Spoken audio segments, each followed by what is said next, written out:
ನಮಸ್ತೆ ಎಲ್ರಿಗೂ.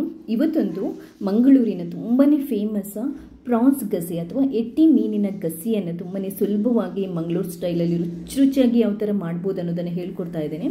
ಇದು ಆ್ಯಕ್ಚುಲ್ ಆಗಿ ಕುಚ್ಚಲಕ್ಕಿ ಅನ್ನಕ್ಕೆ ಅಥವಾ ನಾರ್ಮಲ್ ರೈಸಿಗೆ, ದೋಸೆಗೆ, ಇಡ್ಲಿಗೆ ಸೂಪರ್ ಆಗಿರುತ್ತೆ. ಈ ವಿಶೇಷವಾಗಿರುವಂಥ ರೆಸಿಪಿ ನಿಮಗೆ ಇಷ್ಟ ಆದರೆ ಈ ವಿಡಿಯೋನ ಲೈಕ್ ಮಾಡಿ, ಹಾಗೆ ನೀವು ಮಾತ್ರ ನೋಡೋದಲ್ಲ ಬೇರೆಯವರಿಗೆ ಕೂಡ ಶೇರ್ ಮಾಡಿ. ಫಸ್ಟ್ ಟೈಮ್ ನೀವು ನನ್ನ ಚಾನಲನ್ನು ನೋಡ್ತಾ ಇದ್ರೆ ದಯವಿಟ್ಟು ಸಬ್ಸ್ಕ್ರೈಬ್ ಆಗಿ, ಯಾಕಂತಂದರೆ ನಾನು ನೆಕ್ಸ್ಟ್ ಹಾಕುವಂಥ ಕೂಡ ಎಲ್ಲ ರೆಸಿಪೀಸ್ನ ನೀವು ಮಿಸ್ ಮಾಡದೆ ನೋಡ್ಕೋಬಹುದು. ಥ್ಯಾಂಕ್ಸ್ ಎಲ್ರಿ. ಈ ಪ್ರಾನ್ಸ್ ಗಸಿಯನ್ನು ಮಾಡಲಿಕ್ಕೆ ನಾನು ಅರ್ಧ kg ಎಟ್ಟಿ ಸಿಗಡಿ ಅಥವಾ ಪ್ರಾನ್ಸ್ ಮೀನನ್ನು ತಗೊಂಡಿದ್ದೇನೆ.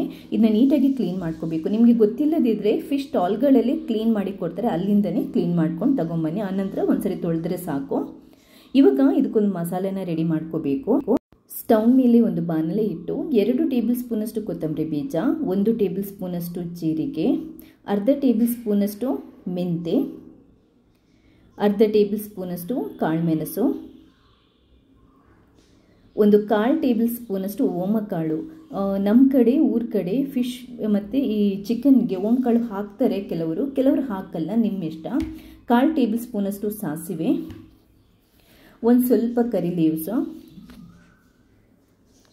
ಇಷ್ಟನ್ನು ಹಾಕಿಬಿಟ್ಟು ನಾವಿದನ್ನ ಡ್ರೈ ರೋಸ್ಟ್ ಮಾಡ್ಕೋಬೇಕು. ಡ್ರೈ ಆಗಿ ಹುರಿದ್ಕೋಬಹುದು.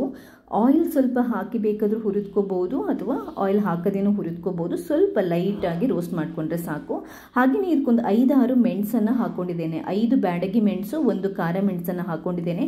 ಇದು ಖಾರ ಜಾಸ್ತಿ ಮಾಡಲ್ಲ, ಸ್ವಲ್ಪ ಸ್ವೀಟಿಶ್ ಫ್ಲೇವರ್ ಇರುತ್ತೆ, ಗಸಿ ಇರುತ್ತೆ. ಆದ್ದರಿಂದ ಮೆಣಸನ್ನು ಜಾಸ್ತಿ ಹಾಕೊಳ್ಳೋದಕ್ಕೆ ಹೋಗಬೇಡಿ. ಒಂದು ಸ್ವಲ್ಪ ಹುರಿದಾದ ನಂತರ ಇದನ್ನ ತಣ್ಣಗಾಗಲಿಕ್ಕೆ ಬಿಡಬೇಕು. ನಾವು ಇಂಗ್ರೀಡಿಯೆಂಟ್ಸ್ ಇಷ್ಟೇ ಇರೋದು ಹುರಿದ್ಕೊಳ್ಳೋದಕ್ಕೆ.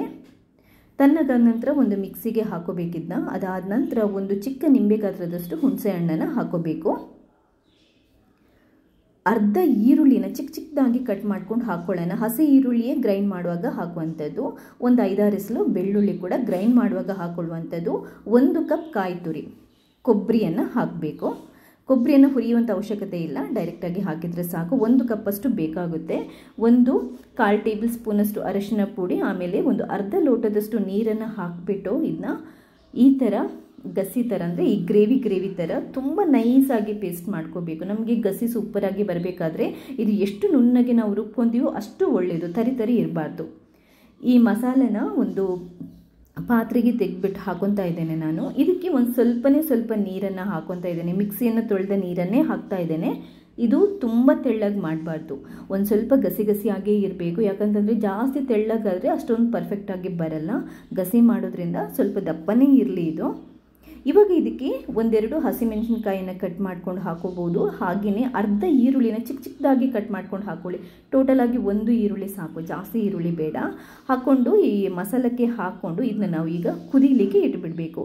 ಈ ಮಸಾಲೆ ತುಂಬಾ ಚೆನ್ನಾಗಿ ಕುದಿಬೇಕು. ಒಂದ್ಸರಿ ನೀಟಾಗಿ ಮಿಕ್ಸ್ ಮಾಡ್ಕೊಳ್ಳಿ. ಹಾಗೆಯೇ ರುಚಿಗೆ ಎಷ್ಟು ಬೇಕಷ್ಟು ಉಪ್ಪನ್ನು ಸೇರಿಸ್ಕೊಳ್ಳಿ. ಇವಾಗಲೇ ಸೇರಿಸ್ಕೊಂಡ್ರೆ ಸಾಕು. 1 ಟೇಬಲ್ ಸ್ಪೂನಷ್ಟು ಉಪ್ಪನ್ನು ಹಾಕ್ಕೊಂಡಿದ್ದೀನಿ. ನೀವು ಉಪ್ಪು ಆಮೇಲೆ ಬೇಕಾದರೂ ಮಸಾಲೆ ರೆಡಿ ಆದ ನಂತರ ನೋಡ್ಕೊಂಡು ಅಡ್ಜಸ್ಟ್ ಮಾಡ್ಕೋಬಹುದು. ನೀಟಾಗಿ ಚೆನ್ನಾಗಿ ಕುದೀಲಿ ಇದು. ಬೇಕಾದರೆ ನೀವು ಒಂದು ಲಿಡ್ಡನ್ನು ಮುಚ್ಚಿಟ್ಟು ಬೇಕಾದರೂ ಕುದಿಸ್ಬೋದು. ಒಂದ್ಸರಿ ಮಸಾಲೆ ನೀಟಾಗಿ ಕುದಿಬೇಕು.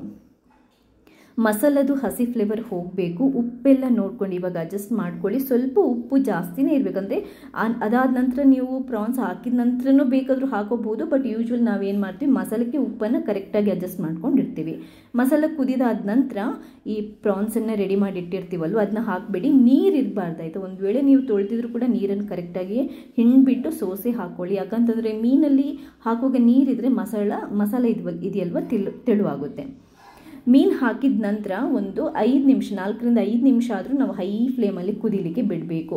ಯಾಕಂತಂದರೆ ಸಿಗಡಿ ಒಂದು ಸ್ವಲ್ಪ ಜಾಸ್ತಿ ಟೈಮ್ ತಗೊಳುತ್ತೆ ಬೇಯಲಿಕ್ಕೆ. ಅದರಿಂದ ಚೆನ್ನಾಗಿ, ಇಲ್ದಿದ್ರೆ ನೀವು ಹಸಿ ಒಳಗಡೆ ಹಸಿ ಇರುತ್ತೆ. ಅದರಿಂದ ಅಟ್ಲೀಸ್ಟ್ ಒಂದು 4ರಿಂದ 5 ನಿಮಿಷ ಚೆನ್ನಾಗಿ ಬೇಯಿಸ್ಕೊಳ್ಳಿ.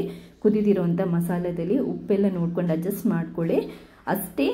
ಚೆನ್ನಾಗಿ ಕುದಿದಾದ ನಂತರ ಇದನ್ನ ಬಂದ್ ಮಾಡ್ಬೋದು. ನೋಡಿ, ಸರಿಯಾಗಿ ಕುದಿದಾದ ನಂತರ ಮೀನೆಲ್ಲ ಹಾಕಿದ ನಂತರ ಯಾವ ಕನ್ಸಿಸ್ಟೆನ್ಸಿಗೆ ಬಂದಿದೆ, ಎಷ್ಟು ದಪ್ಪ ಬಂದಿದೆ, ಎಷ್ಟು ಚೆನ್ನಾಗಿ ಬಂದಿದೆ ನೋಡಿ. ಪರ್ಫೆಕ್ಟಾಗಿ ಎಟ್ಟಿ ಗಸಿ ಅಥವಾ ಸಿಗಡಿ ಗಸಿ ರೆಡಿ ಆಗಿದೆ. ಈ ಥರದ್ದು ಇಷ್ಟು ರುಚಿಯಾಗಿರೋ ಗಸಿ ಇದೆಯಲ್ವಾ, ನಿಮಗೆ ಆ್ಯಕ್ಚುಲಿ ಮಂಗಳೂರು ಸ್ಟೈಲ್ ರೆಸ್ಟೋರೆಂಟ್ಗಳಲ್ಲಿ ಕೂಡ ಸಿಗಲ್ಲ, ನಾನ್ ವೆಜ್ ರೆಸ್ಟೋರೆಂಟ್ಗಳಲ್ಲಿ ಕೂಡ ಸಿಗಲ್ಲ ಅಂತಲೇ ಹೇಳ್ಬೋದು. ಅಷ್ಟು ಚೆನ್ನಾಗಿರುತ್ತೆ, ಅಷ್ಟು ಸೂಪರ್ ಆಗಿರುತ್ತೆ.